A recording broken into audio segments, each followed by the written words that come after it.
El sistema nervioso comprende al sistema nervioso central y por fuera de él al sistema nervioso periférico. El sistema nervioso central comprende al encéfalo con todos los órganos que involucra y caudalmente a la médula espinal.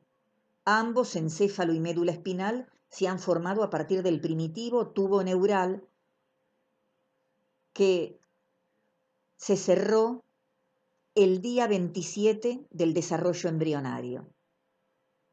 El sistema nervioso periférico involucra al sistema nervioso somático, que comprende ganglios nerviosos de tipo sensitivo que están ubicados en la raíz posterior dorsal o sensitiva de pares craneales y de nervios raquídeos o espinales, y por supuesto comprende el somático a los nervios craneales, que son 12 pares, y a los nervios raquídeos o espinales, que también son 12 pares. Este sistema somático, por lo tanto, está formado por neuronas sensitivas que llevan información, por ejemplo, sensación de dolor, a sus receptores sensoriales ubicados en la cabeza, en la superficie corporal, incluso en las extremidades.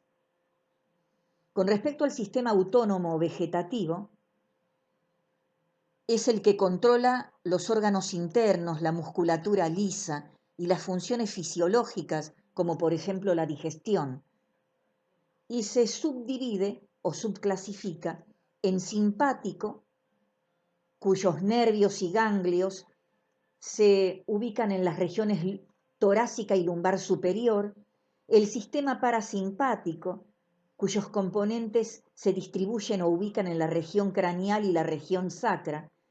En la región craneal nos estamos refiriendo a fibras vegetativas o autónomas que nacen o se desprenden del motor ocular común, que es el tercer par craneal, del glosofaringio, que es el noveno par, del neumogástrico, que es el 10º par, incluso del espinal, que es el 11º par, o que se desprenden y forman del plexo sacro los nervios 2, 3 y 4 sacros. Con respecto a la subclasificación de sistema entérico, corresponde al tubo digestivo y está representado por el plexo mientérico de Auerbach en la muscular externa del tubo digestivo y por el plexo submucoso de Meissner, como lo dice su nombre, en la submucosa del tubo digestivo. Esta imagen es la presentación de los órganos del sistema nervioso central. Es una imagen esquemática representativa de cabeza y cuello,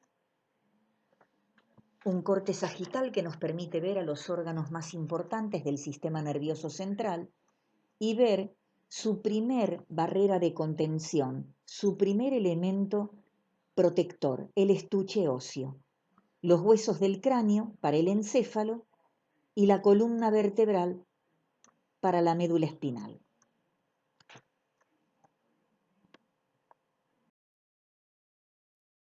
Ambas microfotografías corresponden a médula espinal realizadas con la técnica de impregnación con sales metálicas. La imagen de la izquierda es una panorámica que muestra la médula en corte transversal. Recordemos que centralmente presenta un estrecho orificio que corresponde al conducto ependimario y que la zona interna central que se ve más oscura y que recuerda la forma de una mariposa o de una letra H mayúscula, está representando a su sustancia gris. En la médula espinal, la sustancia gris, la que contiene los cuerpos neuronales, es de ubicación central o interna, mientras que periféricamente la zona más clara representa el paso de fibras nerviosas, es decir, de axones de dichos cuerpos neuronales, y es la sustancia blanca. Por lo tanto, la sustancia blanca en la médula se ubica periféricamente. Aproximadamente esta imagen de corte transversal representa un aumento de unos 100 por. A la derecha está circunscripto un sector de la sustancia gris, que está mostrando somas o cuerpos neuronales. Exactamente hay dos que se ven muy bien, son de tamaño importante, el aumento es aproximadamente de 400 por, e incluso se ve el origen de alguna de sus prolongaciones. A una de estas imágenes se les ve el núcleo. Por su tamaño y sus prolongaciones, esto corresponde, obviamente, por tratarse de cuerpos neuronales, a sustancia gris. Y por ser esos cuerpos neuronales con tantas prolongaciones y de gran tamaño, estamos viendo neuronas de la región anterior-motora, de las astas anteriores de la médula espinal, que son neuronas multipolares. La microfotografía corresponde a un corte de médula espinal, teñido con hematocilina y eosina y con un aumento de 200 por. En el centro del campo, el orificio que corresponde al conducto ependimario, identificado con las letras CE y revestido por el epitelio ependimario de células altas cilíndricas, rodeando a este conducto y extendiéndose hacia la periferia. A cada lado se observa la sustancia gris identificada con las letras SG, con la presencia, obviamente, de cuerpos neuronales. Se identifica una neurona con la letra N y luces de capilares sanguíneos se identifican con las letras CS. A nivel de la sustancia blanca, que va a tener una posición más externa o periférica, identificada con las letras SB, se observan predominantemente cortes de fibras nerviosas transversalmente.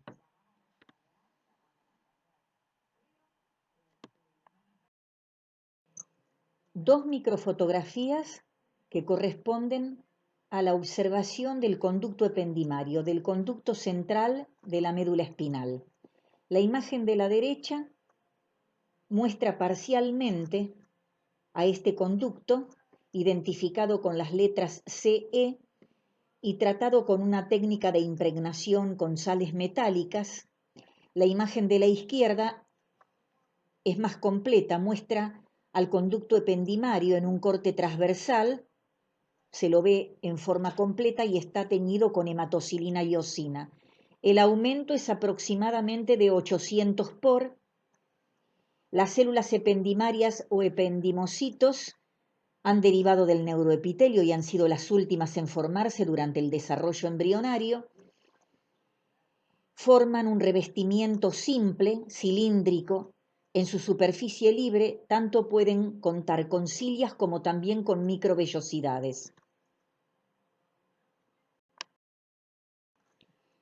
El epitelio ependimario o glioepitelio ependimario, como se ve en la imagen de la derecha y abajo, en el corte de conducto ependimario, está destinado como epitelio simple cilíndrico a revestir todas las cavidades del sistema nervioso central, en este caso en particular al conducto ependimario de la médula espinal, pero en forma especializada y con el nombre de células coroideas, conforman las proyecciones o evaginaciones, que son los plexos coroideos responsables de formar el líquido cefalorraquídeo presentes en el techo de todas las cavidades ventriculares.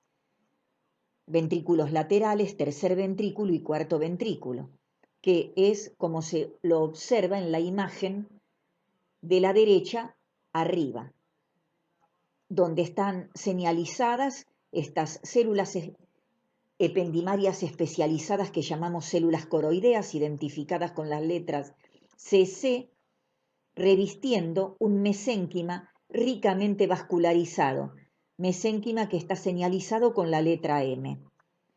Y además existen células ependimarias modificadas que envían prolongaciones a vasos sanguíneos y neuronas neurosecretoras en el hipotálamo que las llamamos tanicitos. Microfotografía que pasa por la región anterior-motora, es decir, por un asta anterior de la médula espinal, por lo tanto se está viendo sustancia gris en el área motora. En el campo se ven 3 neuronas que confirman el diagnóstico de sustancia gris, de las cuales a la que está señalizada como tal con el nombre neurona se le ve claramente el núcleo. Los 2 somas restantes, igual que el que está señalado, muestran claramente su aspecto atigrado, basófilo, por la presencia de la sustancia de Nils o retículo endoplasmático rugoso. Además, luces de capilares, hay uno en particular señalizado con las letras CS, y muchos núcleos más pequeños, marcado un grupo de ellos a la izquierda con las letras NG, que corresponden a núcleos de células de la glía. Altamente probable que los núcleos más grandes correspondan a astrocitos, que dentro de las células de la glía son las de mayor tamaño, pero incomprobable si no se realizan técnicas con impregnación argéntica para poder ver mejor el cuerpo de estas células. La técnica de tinción es hematocilina-iosina y el aumento es aproximadamente de 600 por. Ambas microfotografías teñidas con hematocilina-iosina corresponden a médula espinal. La imagen de la izquierda es un corte transversal de dicha médula, mostrando claramente la distribución de su sustancia gris central y su sustancia blanca periférica y con un aumento aproximado de 100 por, y observándose, rodeándola por fuera, la presencia de las cubiertas meningias, recordando que la más interna y muy vascularizada es la pía madre. A la derecha, el corte ha pasado por una área motora, por una asta anterior, y muestra con claridad 3 cuerpos neuronales, donde se observan muy bien sus núcleos y hasta el nucléolo de los mismos, más el paso de fibras nerviosas y la suma de algunos núcleos pequeños que corresponden a células de la glía. Este aumento es aproximadamente de 600 por. Nuevamente, 2 microfotografías que dejan ver a la médula espinal. Lo que ha cambiado aquí es la técnica de tinción. Está teñida con azul Luxol. A la izquierda es una panorámica que muestra un corte transversal de médula espinal. A la derecha, un campo más restringido pero a mayor aumento que evidentemente pasa por un área motora, o sea, por un sector de alguna de sus astas anteriores, mostrando un cuerpo neuronal con un citoplasma de aspecto atigrado por la presencia, como ya lo he dicho, de la sustancia de Nils o retículo endoplasmático rugoso. Su núcleo esférico y central deja ver muy bien a su nucléolo. Hay una prolongación extensa, compatible con su cilindro eje o axón, y sus prolongaciones dendríticas en este corte no se observan. Obviamente, recordemos que en el sector anterior o motor de la médula, las neuronas son grandes, son multipolares porque tienen muchas dendritas. Hay una serie de trazos lineales azules rodeando a esta neurona, representativo de fibras nerviosas que se tiñen en azul con esta técnica de azul Luxol, y algunos núcleos pequeños y esféricos que corresponden a núcleos de células de la glía. Precisamente esta técnica, el azul Luxol, o más comúnmente llamado Luxol Fast Blue, es una técnica que identifica la presencia de la mielina, de la lipoproteína que forma la vaina de mielina, y precisamente la tiñe de color azul. Se utiliza mucho en estudios de tejido nervioso. El encéfalo limita caudalmente con la médula espinal. Si queremos recorrerlo e ir viendo cuáles son sus estructuras, sus órganos, vamos a recorrerlo de caudal hacia cefálico. Primero nos vamos a encontrar, limitando con la médula espinal, con el bulbo raquídeo, que es lo más caudal del encéfalo y que está por delante de una cavidad de forma romboidal que es el cuarto ventrículo, por donde circula líquido cefalorraquídeo y provisto en su techo, el cuarto ventrículo, de plexos coroideos. Inmediatamente por encima del bulbo raquídeo, la protuberancia. Ambos, bulbo raquídeo y protuberancia, por delante del cuarto ventrículo. Por detrás del cuarto ventrículo, dorsalmente a él, el cerebelo. Estos órganos se han formado, han derivado, junto con el cuarto ventrículo, a nivel de la vesícula más caudal o posterior primitiva que se llamaba rombencéfalo, allá hacia finales de la cuarta semana del desarrollo embrionario. Se continúa hacia cefálico como cavidad con el acueducto de Silvio, por delante del acueducto de Silvio con los pedúnculos cerebrales y por detrás con los tubérculos cuadrigéminos. Estos elementos, pedúnculos cerebrales, tubérculos cuadrigéminos y su acueducto de Silvio central, se formaron a partir de la vesícula cerebral media, llamada mesencéfalo, allá hacia finales de la cuarta semana. Seguimos ascendiendo, nos encontramos con el diencéfalo, provisto de una cavidad ventricular, el tercer ventrículo, ventrículo medio, en cuyo techo encontramos plexos coroideos y a la glándula pineal, cuyas paredes presentan tumefacciones o conglomerados de neuronas, es decir, núcleos grises, que conforman sus paredes laterales y se llaman epitálamo, tálamo e hipotálamo. Cuando el hipotálamo derecho se fusiona en la línea media y abajo con el del lado izquierdo, forman el área de la eminencia media, que va a estar provista también de conglomerados de neuronas productoras de hormonas hipotalámicas, además de que a nivel de esa región se emite una evaginación o divertículo que va a ser el origen de la región posterior o neurohipófisis de la glándula pituitaria.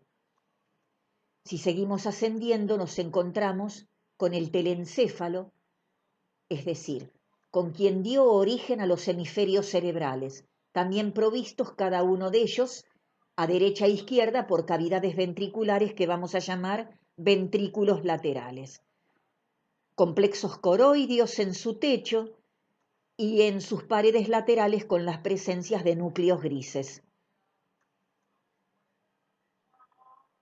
Ambos, diencéfalo y hemisferios cerebrales, derivaron de la más primitiva vesícula cerebral anterior que se llamaba prosencéfalo hacia finales de la cuarta semana.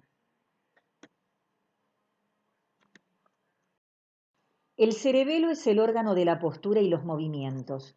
Ocupa la fosita posterior, es decir, por detrás del cuarto ventrículo. Está constituido por dos hemisferios cerebelosos y un vermis. Los hemisferios cerebelosos presentan profundos surcos en los cuales se refleja la pía madre, que es la cubierta meningia más interna y más vascularizada. Eso permite que cada hemisferio cerebeloso quede dividido en lobulaciones, como si fueran las hojas de un árbol. El vermis, que está entre ambos hemisferios, es un lugar de paso de fibras nerviosas, generalmente fibras que conectan un hemisferio con el otro. Primitivamente, embriológicamente, el cerebelo se ha originado en la quinta semana del metencéfalo, que hacia la cuarta semana era la vesícula posterior más primitiva que se llamaba rombencéfalo. Su sustancia gris se organiza periféricamente y la denominamos corteza cerebelosa. Es decir, corteza cerebelosa es igual a sustancia gris y es de ubicación periférica y está conformada por tres capas que desde la pía madre hacia la profundidad van a ser la capa molecular, la capa de células de Purkinje y la capa granulosa. interna o centralmente la sustancia blanca en la cual encontramos a los núcleos dentados, a derecha e izquierda.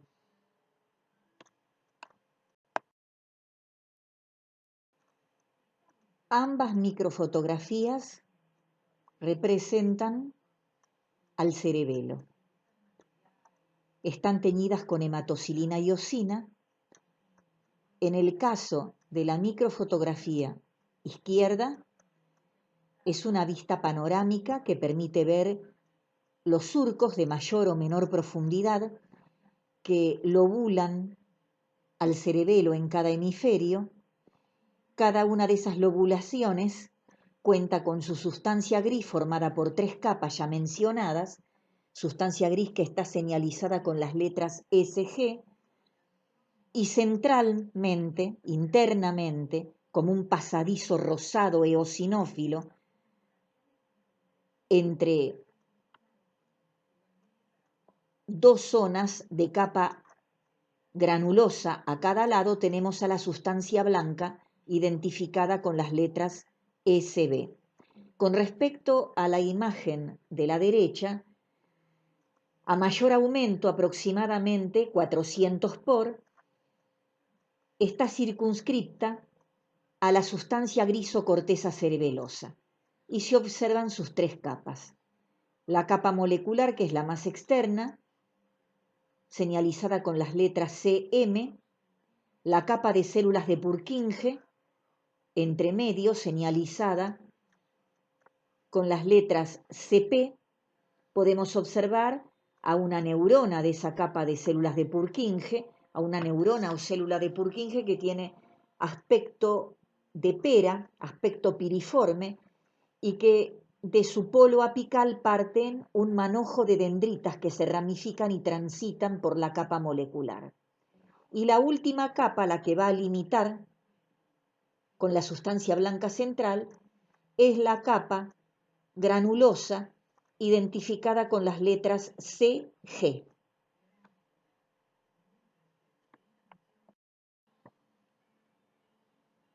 Ambas microfotografías corresponden al cerebelo o a su ámbito cercano, que es la cavidad ventricular, el cuarto ventrículo y los plexos coroideos que están en su techo. Ambas imágenes están teñidas con hematocilina y eosina. La de la derecha, con un aumento aproximado de 600 por, está mostrando a los plexos coroideos de ese cuarto ventrículo.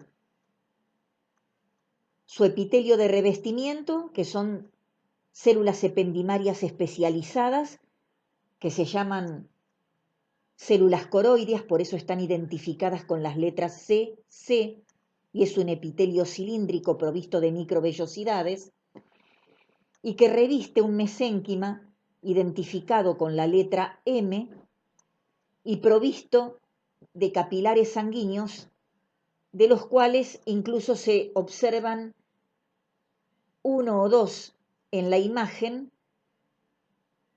con la presencia de glóbulos rojos en su interior.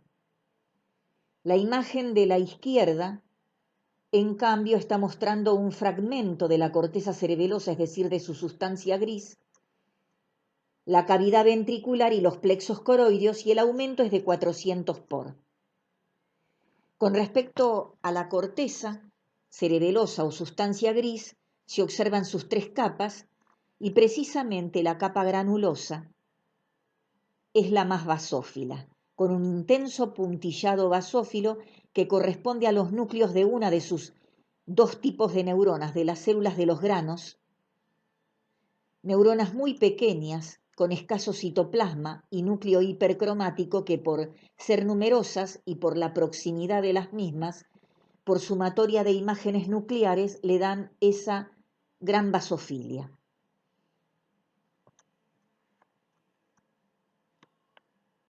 Una imagen similar a la anterior, que corresponde a parte de la corteza cerebelosa y a su cavidad ventricular, con la presencia de los plexos coroideos.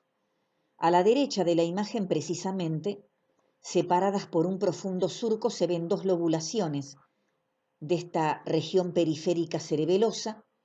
En una de esas lobulaciones se observan claramente las tres capas que conforman la sustancia gris del cerebelo. Los asteriscos en cada una de ellas señalan en particular la capa molecular que es la más externa de las tres capas de la sustancia gris. El profundo surco que separa en dos lobulaciones este sector refleja a la pía madre y muestra la presencia de vasos sanguíneos. La flecha está señalando en la cavidad ventricular una de las tantas evaginaciones o proyecciones de células coroideas revistiendo a un mesénquima vascularizado y que corresponde a los plexos coroideos. En el cerebelo la sustancia gris se ubica periféricamente y es lo que llamamos corteza cerebelosa. Ya he dicho que la corteza cerebelosa o sustancia gris está conformada por tres capas. La capa molecular es la más externa y la que limita con la pía madre. Contiene dos variedades de neuronas que llamamos neuronas estrelladas. ¿Por qué las llamamos neuronas estrelladas? Por sus múltiples dendritas. Tienen muchas dendritas y un cilindro eje de disposición horizontal que se mantiene en la capa molecular, pero que emite colaterales. Las neuronas estrelladas superficiales o externas están en menor número. Las neuronas estrelladas profundas, también llamadas encesto, son más grandes y profundas y están en mayor número. Están cerca de los cuerpos de las neuronas de Purkinje y precisamente las ramificaciones de sus colaterales axónicas forman un entramado fibrilar a modo de cesto rodeando el soma o cuerpo de las neuronas de Purkinje. El cesto lo forman los axones, las colaterales axónicas de las neuronas estrelladas profundas de la capa molecular y lo hacen rodeando al soma de las neuronas de Purkinje.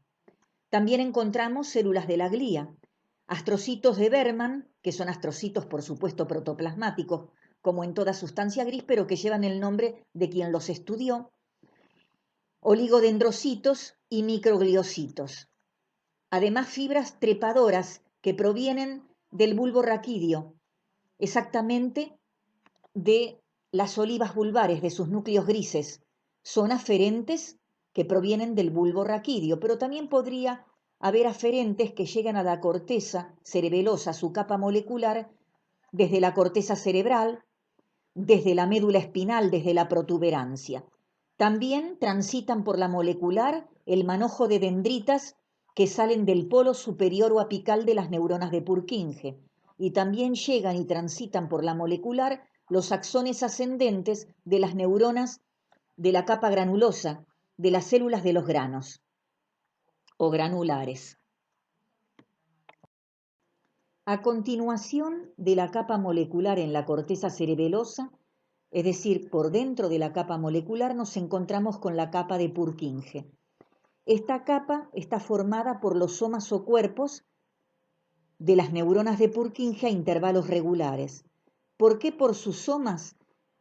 Porque sus dendritas, que desde su polo apical surgen como un manojo que se va ramificando, transitan por la capa molecular, mientras que su axón, que es largo tipo Golgi 1, transita por la capa granulosa, buscando la sustancia blanca de la cual forma parte. Por supuesto, acompañando y rodeando a estos somas de forma ovoide o piriforme, que son los somas de las neuronas de Purkinje, están los cestos, ese entorno fibrilar que le forman las prolongaciones o colaterales axónicas de las neuronas estrelladas profundas. Además nos encontramos con componentes de la glía y paso de fibras nerviosas desde y hacia centros superiores. En la corteza cerebelosa o sustancia gris y particularmente en la capa de Purkinje, había comentado que los somas o cuerpos de las neuronas de Purkinje, que En la microfotografía que se observa arriba y a la izquierda se ven 3 neuronas de Purkinje muy bien con su típica forma piriforme. Esos cuerpos o somas están rodeados por una estructura fibrilar que le forma una canasta o cesto y que está constituida por las prolongaciones axónicas, por las colaterales axónicas de las neuronas estrelladas profundas de la capa molecular. En la microfotografía, que está arriba y a la izquierda, teñida con hematocilina y osina, los cestos no pueden verse. Abajo y a la izquierda estamos frente a un dibujo esquemático de cómo se conforman estos cestos.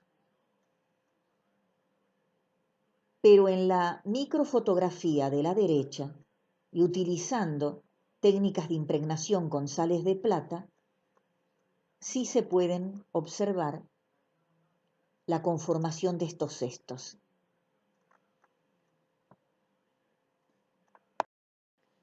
La tercera y última capa de la corteza cerebelosa, la más profunda, es la capa granulosa, así que se encuentra entre la capa de Purkinje por fuera y la sustancia blanca por dentro.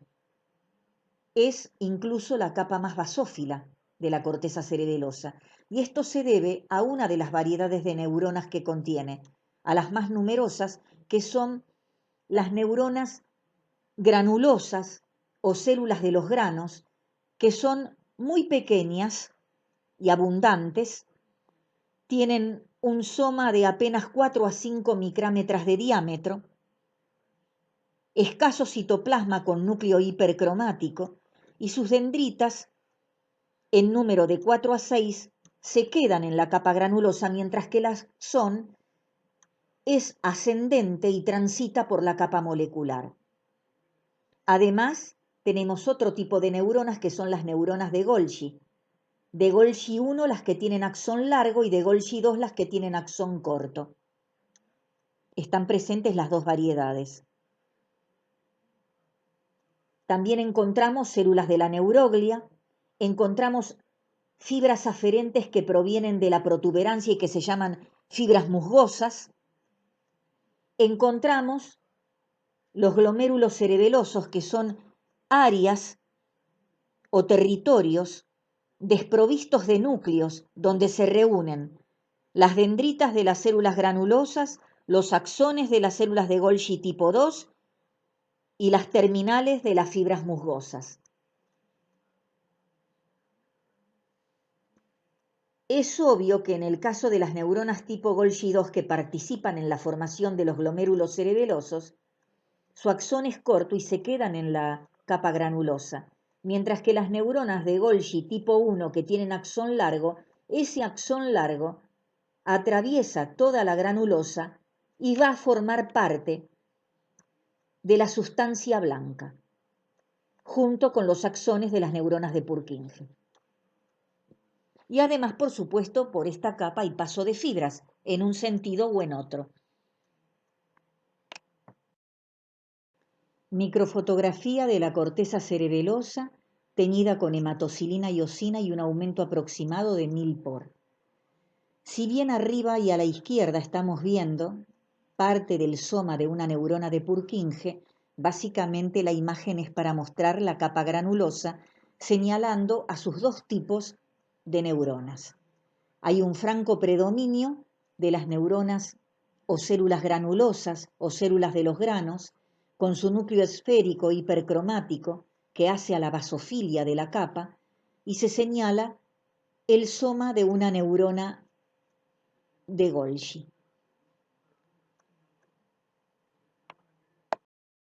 En la corteza cerebelosa a nivel de su capa granulosa contamos con los glomérulos cerebelosos, que son territorios poco extensos y desprovistos de núcleos, y que reúnen a las dendritas de las neuronas granulosas, a los axones de las neuronas de Golgi tipo 2 y a las terminales de las fibras musgosas. Lo cierto es que a las neuronas o células de los granos, es decir, a las células granulosas, a través de sus dendritas, le llegan información, impulsos nerviosos, desde el axón de las neuronas Golgi 2 y desde las terminales de las fibras musgosas. Procesa esa información que llega desde sus dendritas a su soma o cuerpo y a través de su axón, que va hacia la molecular, hace contacto y transmite esa información a las neuronas de Purkinje. Microfotografía representativa de un corte histológico de cerebelo. Toma tanto su corteza cerebelosa o sustancia gris con sus tres capas, molecular, Purkinje y granulosa, como también permite ver parte de su sustancia blanca que tiene situación interna o central, que está señalizada y que se identifica con las letras SB. Precisamente la técnica que se emplea en este corte de aproximadamente 400 por de aumento es el azul Luxol, o llamado también Luxol Fast Blue, que permite identificar a la mielina de las fibras nerviosas, o sea, el componente lipoproteico que conforma la mielina, y lo tiñe de ese color celeste turquesa que se observa en la sustancia blanca. Sustancia blanca que además está formada por el paso de fibras que pueden ir del cerebelo a otros centros, o desde esos otros centros que bien podrían ser la médula espinal, la protuberancia, el bulbo, incluso hasta desde la corteza cerebral, es decir, en ese ir y venir en un sentido y otro de fibras nerviosas que establecen diferentes vías, se está contribuyendo a formar la sustancia blanca, pero no nos olvidemos que existen dos tipos de neuronas en la corteza cerebelosa que contribuyen o participan en la formación de la sustancia blanca. Y ellas son las neuronas de Purkinje, que tienen axón largo Golgi 1 y que llegan a formar la sustancia blanca, y en la capa granulosa las neuronas Golgi 1 de axón largo. Golgi 1 y Purkinje, a través de sus cilindroejes, contribuyen a formar la sustancia blanca.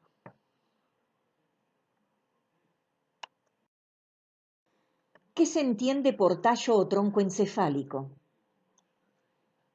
Es un amplio territorio constituido por capa marginal, es decir, por futura sustancia blanca, cuando sus fibras nerviosas sean mielinizadas, ubicado ventralmente, es decir, por delante, del acueducto de Silvio y del cuarto ventrículo, o sea que este territorio, este tronco encefálico, se extiende de cefálico a caudal por los pedúnculos cerebrales, la protuberancia y el bulbo raquídeo, de gran importancia funcional y de graves consecuencias si en algún sector recibe algún tipo de daño, de lesión, porque en este sector, por el que transcurren fibras nerviosas que pueden venir desde centros inferiores, como ser cerebelo, médula espinal, pasar por el tronco encefálico buscando centros superiores como por ejemplo la corteza de los hemisferios cerebrales, o a la inversa, fibras nerviosas que vienen desde centros superiores como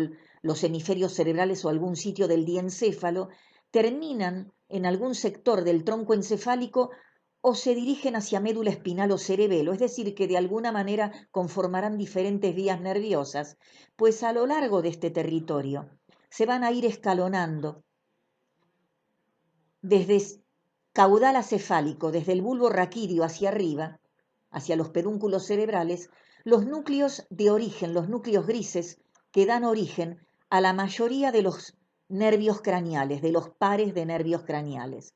Es así que el par craneal número 12, que es el hipogloso mayor, sus núcleos de origen están en el bulbo raquídeo, como así también los núcleos de origen para el número 11, que es el espinal, para el par craneal número 10, que es el neumogástrico, para el par craneal número 9, que es el glosofaringio, ya ascendiendo en la protuberancia los núcleos grises que dan origen al par número 8, que es el estatoacústico, al número 7, que es el facial, al número 6, que es el motor ocular externo, al número 5, que es el trigémino, al número 4, que es el patético, ya en pedúnculos cerebrales, al número 3, que es el motor ocular común.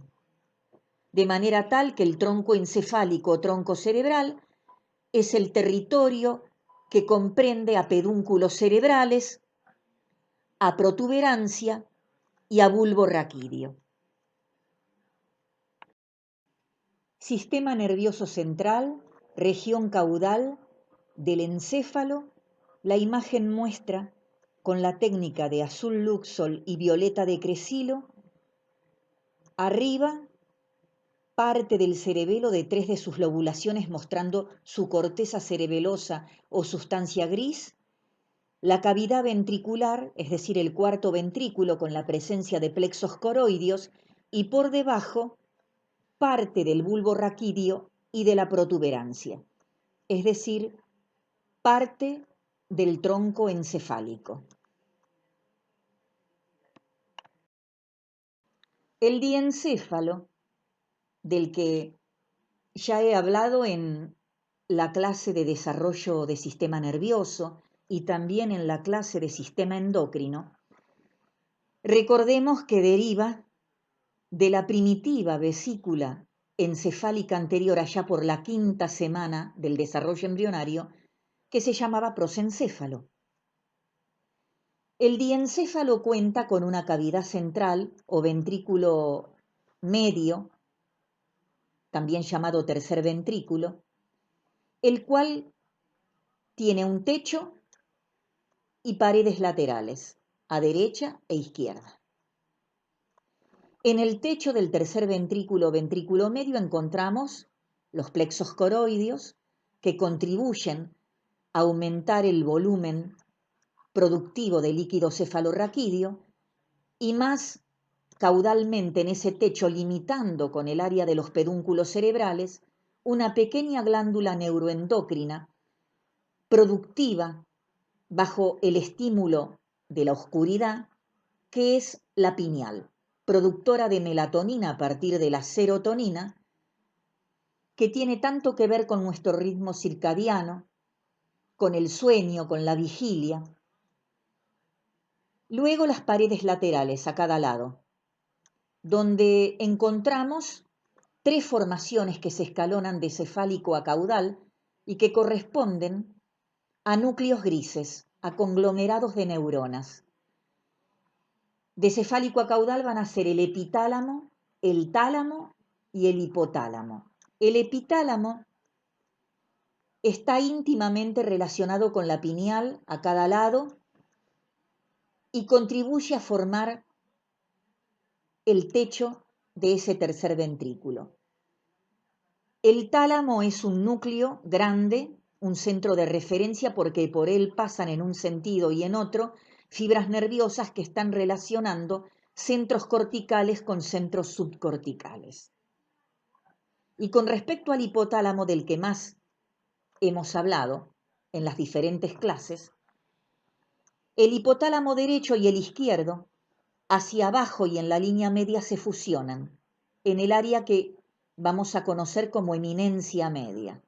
Eminencia media donde también hay grupos de neuronas con actividad neurosecretora que producen hormonas hipotalámicas, péptidos, que son hormonas hipotalámicas también llamadas factores reguladores, que se volcarán al torrente sanguíneo, al sistema porta hipofisario, y que irán a la par distalis de la adenohipófisis a estimular o inhibir la producción de sus diferentes hormonas.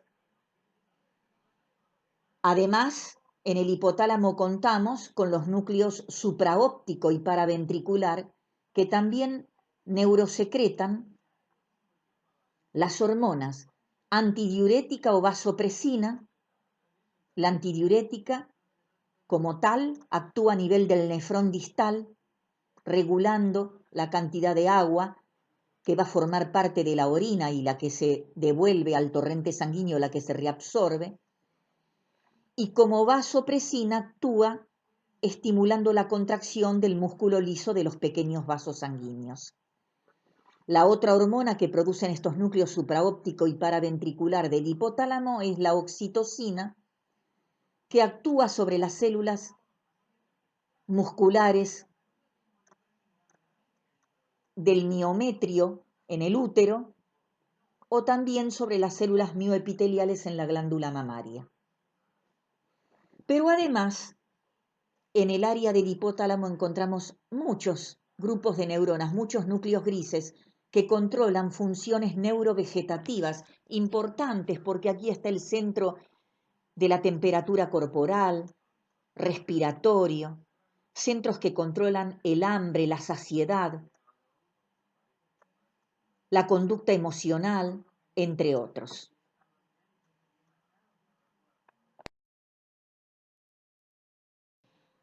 Nuevamente en diencéfalo. Desde la eminencia media, recordemos, porque lo he charlado en la clase de sistema endocrino, se proyecta un divertículo o prolongación llamado infundibulum, porque la región posterior o neurohipófisis de nuestra glándula pituitaria tiene origen nervioso, neuroectodérmico. Así que en la imagen de la izquierda, que es un dibujo esquemático del hipotálamo y de nuestra glándula pituitaria o hipófisis, todo lo que está coloreado en color celeste turquesa está representando lo neuroectodérmico, es decir, parte del tercer ventrículo, delimitado por el hipotálamo a derecha e izquierda, el tallo infundibular y la porción nerviosa de la hipófisis o pars nervosa. Tallo infundibular y porción nerviosa es lo que llamamos neurohipófisis. En la microfotografía de la derecha, teñida con hematocilina y osina, y con un aumento pequeño, aproximadamente 100 por, se trata de un corte histológico de hipófisis, pero lo que está señalado, eosinófilo, con las letras PN, representa en su región posterior la porción nerviosa. No estamos viendo toda la neurohipófisis, es decir, no podemos ver el tallo infundibular porque el corte es transversal. Para poder ver el tallo infundibular, el corte debería haber sido sagital, es decir, longitudinal. De todos modos, recordemos también, por lo visto en la clase de sistema endocrino, que la histología de la pars nervosa consiste en la presencia de cortes transversales o longitudinales de fibras nerviosas que pertenecen a las hipotálamo hipofisario. Fibras que son amielínicas y que provienen desde el hipotálamo y llegan hasta la porción nerviosa de la neurohipófisis, transportando, unido a proteínas, a las hormonas antidiurética y oxitocina que fueron producidas en los núcleos supraópticos y paraventriculares. Estas hormonas solamente se almacenan en la porción nerviosa y se almacenan en las terminales nerviosas, en las terminales axónicas, como cuerpos de Herring, para ser volcados al torrente sanguíneo cuando el organismo lo necesite. Por lo tanto, esas terminales axónicas, con las hormonas almacenadas, van a ubicarse muy cerca de las paredes de los capilares fenestrados que encontramos en la porción nerviosa y que son capilares que pertenecen a la arteria hipofisaria inferior. Se completa la histología de esta porción nerviosa de la neurohipófisis con la presencia de células de la glía semejantes a astrocitos, que aquí los llamamos pituicitos. Los hemisferios cerebrales que derivan del telencéfalo, la vesícula más rostral o anterior del primitivo prosencéfalo, comprenden dos vesículas primitivas cerebrales, que son los hemisferios, y una lámina terminal entre ellos, para paso de fibras que conectan un hemisferio con el otro. Cada hemisferio cerebral cuenta con un ventrículo que vamos a llamar ventrículo lateral. Por lo tanto, hay un ventrículo lateral izquierdo y un ventrículo lateral derecho y sus respectivos plexos coroideos. La corteza cerebral, igual que la cerebelosa, se ubica periféricamente, así que es periférica o externa, pero aquí se organiza en 6 capas y está representando a la sustancia gris cerebral, mientras que la sustancia blanca es interna o central. Los ventrículos en sus paredes laterales presentan núcleos grises. Primitivamente es un núcleo grande y se trata del cuerpo estriado, que el paso de fibras nerviosas terminan conformando la cápsula interna y dividiendo a ese cuerpo estriado en 2 núcleos de menor tamaño que se van a llamar caudado y lenticular, además de que también existe en la base del encéfalo la presencia de núcleos grises. La presencia de surcos y cisuras, así como el crecimiento sectorial, permiten que cada hemisferio cerebral se divida en 4 lóbulos, que son, y de acuerdo a cómo se ven en la imagen, el más anterior, que se ve en color amarillo en la imagen, el lóbulo frontal para cada hemisferio, se relaciona con el control de los impulsos, el juicio, la producción del lenguaje, la memoria funcional, de trabajo y de corto plazo, funciones motoras, el comportamiento sexual, la socialización y la espontaneidad. Con respecto al lóbulo occipital ubicado en la región póstero-inferior del cerebro y que se ve en color celeste, es el centro de la visión de la corteza cerebral. El lóbulo parietal, que se ve en color rosa, tiene una zona que es el área sensorial primaria. Aquí los impulsos de la piel como calor, frío, dolor, tacto, son interpretados. Y el lóbulo temporal, que en la imagen se ve de color verde, alberga la corteza primaria de la audición del cerebro, maneja el lenguaje auditivo y los sistemas de comprensión del habla. Microfotografía que corresponde a un corte histológico de cerebro, teñida con hematocilina y eosina y con un aumento aproximado de 200 por. Fundamentalmente para mostrar a la corteza cerebral que es de situación periférica, aunque en el ángulo inferior derecho se ve algo de su sustancia blanca que es central o interna, y en el extremo superior izquierdo se ve algo de pía madre. Con este aumento de 200 por se hace muy difícil identificar, individualizar cada una de las 6 capas que conforman esta sustancia gris o corteza cerebral de situación periférica. Incluso se ven en corte longitudinal en dicha corteza cerebral el corte de algunos vasos sanguíneos, de algunos capilares sanguíneos que ingresan acompañados por pía madre. Corteza cerebral es sinónimo de sustancia gris, y al igual que como ocurría con el cerebelo, la sustancia gris o corteza cerebral es de ubicación externa, periférica. Se extiende entre la pía madre por fuera y la sustancia blanca que va a ser interna o central, y está constituida por 6 capas. La capa molecular o plexiforme es la capa número 1, la más externa, la que limita con la pía madre.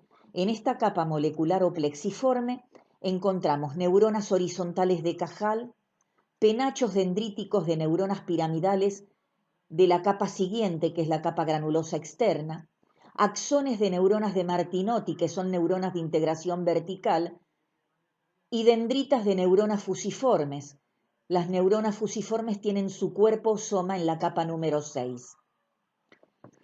La siguiente capa es la capa número 2 o capa granulosa externa, donde encontramos pocas neuronas piramidales pequeñas, donde encontramos neuronas estrelladas, también llamadas neurogliformes, y donde encontramos neuronas de integración horizontal, y el paso de dendritas y axones que van de una capa a la otra, asociándolas.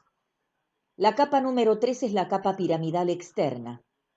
Allí encontramos también neuronas piramidales pequeñas en mayor número. Su axón es corto, tipo Golgi 2, o sea que queda en la misma capa. Hay neuronas estrelladas o neurogliformes, que son pocas, y hay paso de axones y dendritas de asociación. La capa número 4 es la capa granulosa interna, donde encontramos neuronas de integración horizontal con axón ascendente y neuronas de integración vertical, y el paso de dendritas y axones de una capa a la otra. La capa número 5 es la capa piramidal interna, donde encontramos neuronas piramidales pero de soma grande. Son las neuronas piramidales gigantes de Betz, y con un axón largo tipo Golgi 1 que va a descender y va a formar parte de la sustancia blanca. Además de pocas neuronas estrelladas o neurogliformes y del paso de dendritas y axones de una capa a la otra. La última capa, la capa número 6, la que limita con la sustancia blanca, es la capa polimorfa o fusiforme, donde predominan las neuronas fusiformes, aquellas que tenían una dendrita larga ascendente que llegaba a la capa molecular y tienen un axón descendente que también participa en la formación de la sustancia blanca.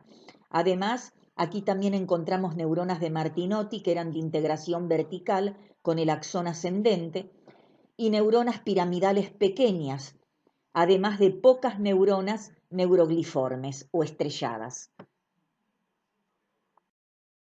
Las neuronas piramidales son multipolares, con varias dendritas basales, cortas como penachos, que presentan espinas dendríticas y una dendrita apical larga y gruesa. Cuentan con un cilindroeje y su soma o cuerpo tiene forma cónica o piramidal. Son abundantes y particularmente se distribuyen en casi todas las capas de la corteza cerebral, siendo algunas de tamaño pequeño, mediano, y también encontramos las células piramidales gigantes de Betz ubicadas puntualmente en la capa piramidal interna.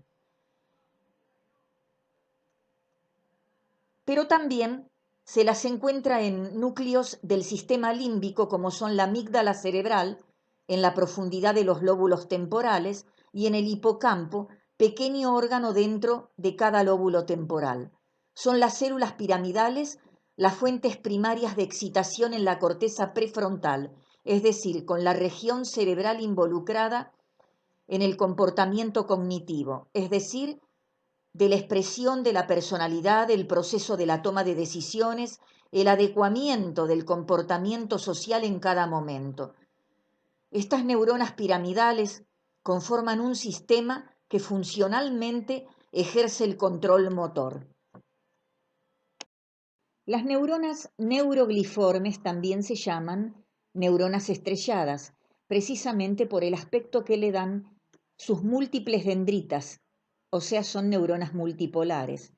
Múltiples dendritas cortas pero muy arborizadas, que se distribuyen en la corteza cerebral en las capas granulosa externa, que es la número 2, en la piramidal externa, que es la capa número 3, e incluso en la capa número 5, que es la piramidal interna.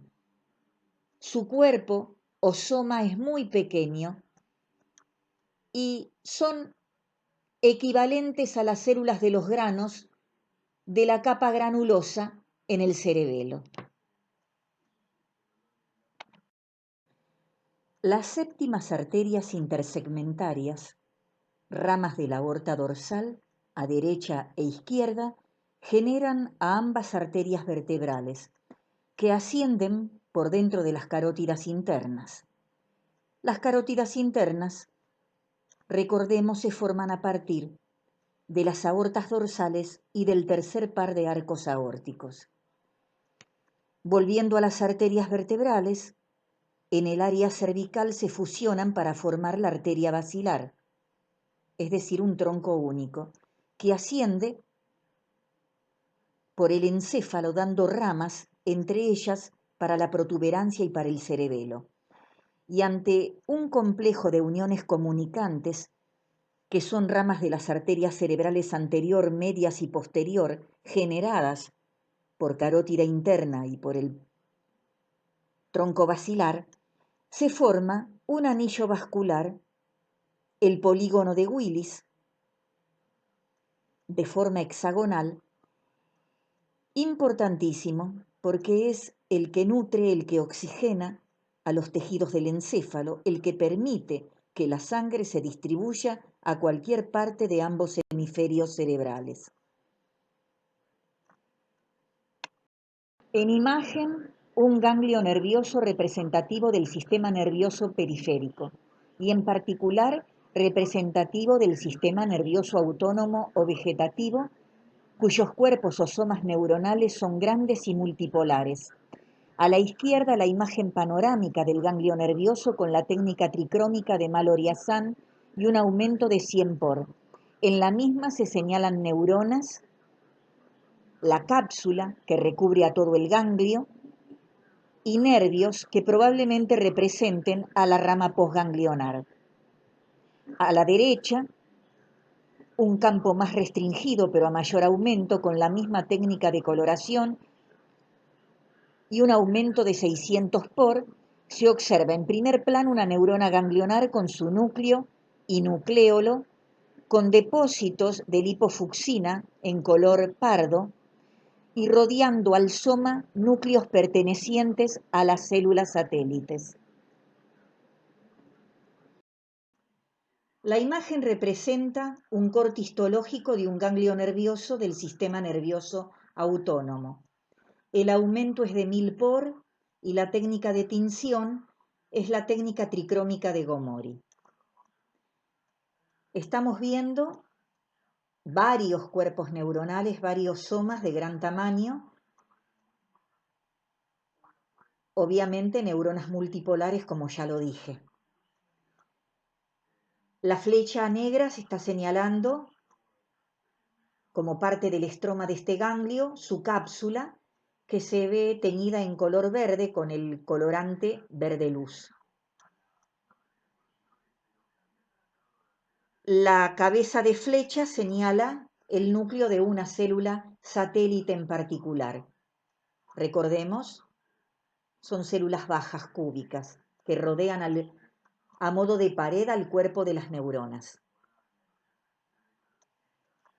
La flecha celeste está señalando algo también en color verde, con el verde luz, algo del conectivo interneuronal, en el cual se ven algunas luces en corte transversal que corresponden a capilares sanguíneos. Precisamente se señala en particular uno con las letras CS.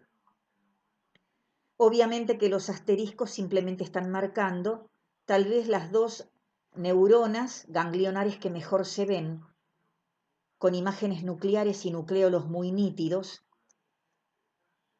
Otros cuerpos neuronales, por efectos del corte, no dejan ver su núcleo.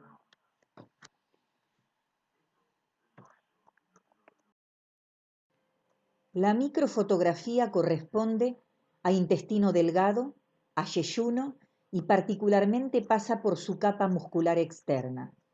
Estamos viendo una estructura entre sus dos capas musculares, interna circular y externa longitudinal, una estructura que presenta una serie de cuerpos neuronales. En la mayoría de ellos se ve nítidamente su núcleo. Se trata de un ganglio nervioso. La técnica de tinción empleada es el tricrómico de Gomori, que identifica al tejido conectivo de color verde teñido con el colorante verde luz. El aumento empleado es de 1000 por. Y por supuesto esta estructura ganglionar corresponde al plexo mientérico de Auerbach, o sea que es representativo del sistema nervioso autónomo vegetativo y en su subclasificación corresponde al sistema entérico. Estamos observando 3 microfotografías con componentes que representan al sistema nervioso periférico. Nervios y un ganglio en particular. La microfotografía que se ve a la izquierda y arriba está teñida con la técnica tricrómica de Mason y con un aumento aproximado de 100 por. Pasa por la región anterior o cuerpo de la lengua y en un sector de tejido conectivo que con esta técnica se ve en una coloración verde turquesa, se observan dos estructuras nerviosas de las cuales una, la que está señalizada, se ve completa y es la más extensa, donde las fibras nerviosas por sectores aparecen cortadas transversalmente o de lo contrario en corte oblicuo o longitudinal. Los núcleos alargados y oscuros hipercromáticos corresponden a células de Schwann, que son las responsables en el periférico de formar la cubierta de mielina. Precisamente como corroborando que se trata de lengua, a la izquierda de esa estructura nerviosa de mayor tamaño hay un pequeño fragmento de músculo estriado visceral cortado transversalmente. Siempre a la izquierda, pero abajo, con la técnica de hematocilina y osina y con un aumento de 600 por, la vista parcial de un nervio.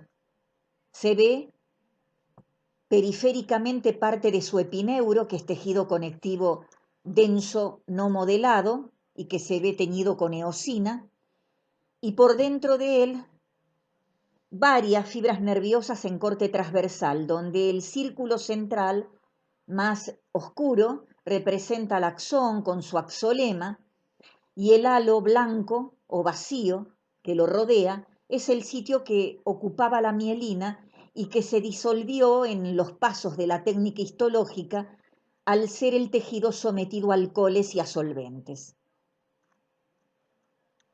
Con respecto a la imagen de la derecha, también teñida en hematocilina y osina, pero con un aumento de 400 por, se muestra un pequeño ganglio de forma ovoide en el que se reconocen 4 o 5 cuerpos neuronales más basófilos y en 2 de ellos se ve bien el núcleo, el paso de fibras nerviosas, núcleos alargados que corresponden a células de Schwann y núcleos más redondeados acompañando a los cuerpos neuronales que representan a las células satélites. Recordemos que las células satélites y las células de Schwann representan a la glía periférica.